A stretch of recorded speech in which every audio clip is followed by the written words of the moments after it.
Hello guys and welcome back into a new brand video. In today's tutorial, I'm going to show you how to use PayPal on Gumroad.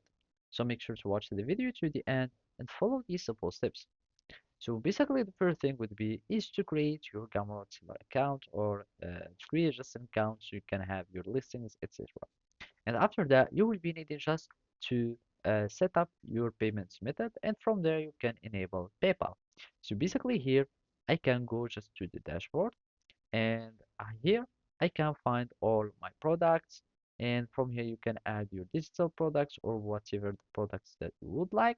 And after that we will be needing just to go to the setting so we can have some settings on our checkout methods. So basically now I'm just going to uh, go to the settings, and from here we will find settings, and then we will have all these headers here or all these tabs, and the one that we are interested in is of course the payments.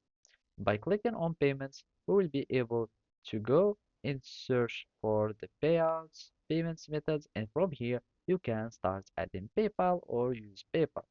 So basically you can just click on PayPal, and be aware that PayPal payouts are subject to an additional 2% processing fee. And now you can just add your PayPal email, and basically you need just to add your email and of course the type of your account. So if you have a business PayPal or individual PayPal, you will need just to choose whichever uh, describes you, and of course add all these informations of this form, and then you will be needing just to connect with PayPal. So now after you finish all these form, you will be able to use PayPal. So that's it. Thank you for watching and see you next time.